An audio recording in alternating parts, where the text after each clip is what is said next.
Hello, welcome to my channel. आज हम class 8 science के चैप्टर नंबर 1 के मोस्ट इम्पोर्टेंट क्वेश्चंस करेंगे। इसमें क्वेश्चन नंबर 1 है, खरीफ फसल रबी फसल से किस प्रकार भिन्न है।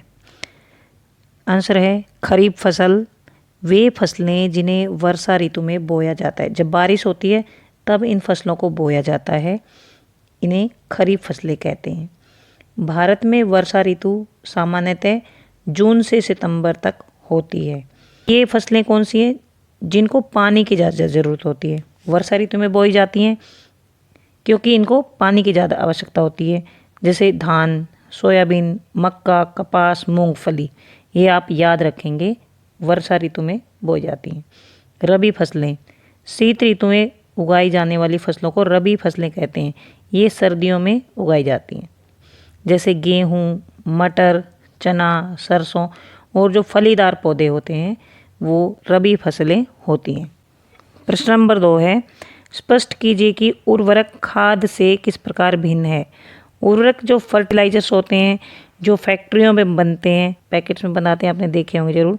यह एक अकार्बनिक लवण है, इसमें कार्बन नहीं होता है, इसलिए अकार्बनिक हुआ। और यह कार्बनिक होती है, जो खाद है वह कार्बनिक होती है। ये प्राकृतिक पदार्थों से बनती है, जैसे गोबर से, मानव अपशिष्ट से, पौधों के अवशेष आदि से बनाए जाते हैं। पौधों की जो पत्तियां टूट जाती है, डंडियां टूट जाती हैं, वो मिट्टी में दब जाती तो उनसे खाद बनती है।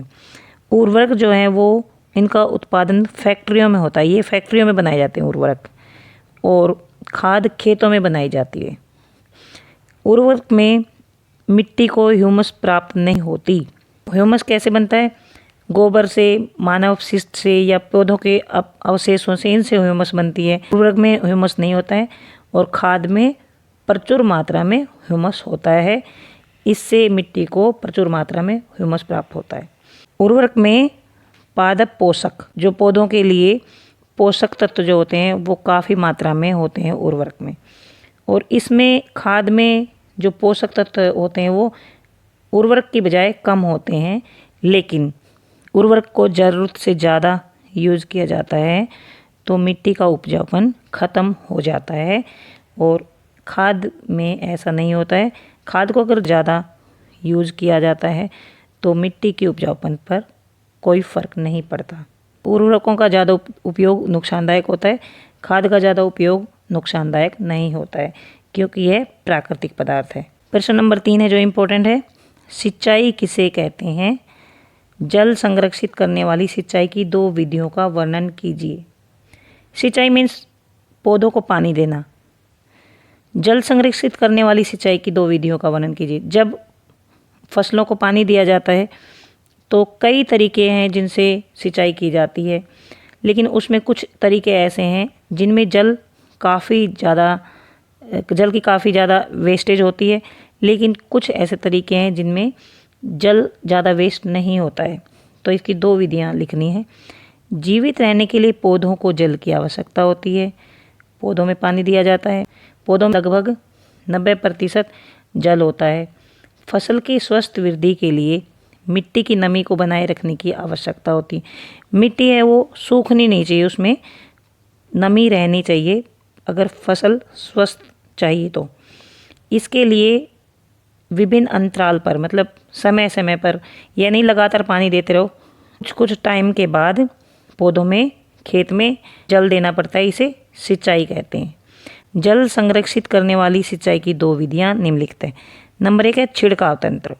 इस विधि का उपयोग असमतल भूमि जहाँ पर जल की कमी होती है वहाँ पर इस विधि का उपयोग किया जाता है। इसमें नलों के ऊपर घूमने वाले नोजल लगे होते हैं। जब पंप से जल मुख्य पाइप में भेजा जाता है तो वह घूमते हुए नोजल से बाहर निकलकर वर्षा की भांति छिड़काव करता है। यह विधि रेतीली मिट्टी के लिए अत्यंत उपयुक्त है। इसमें ऐसा होता है, यहाँ पर एक पाइप होता है और यहाँ पर ऐसे ऐसे पाइप लगे होते हैं। इस पर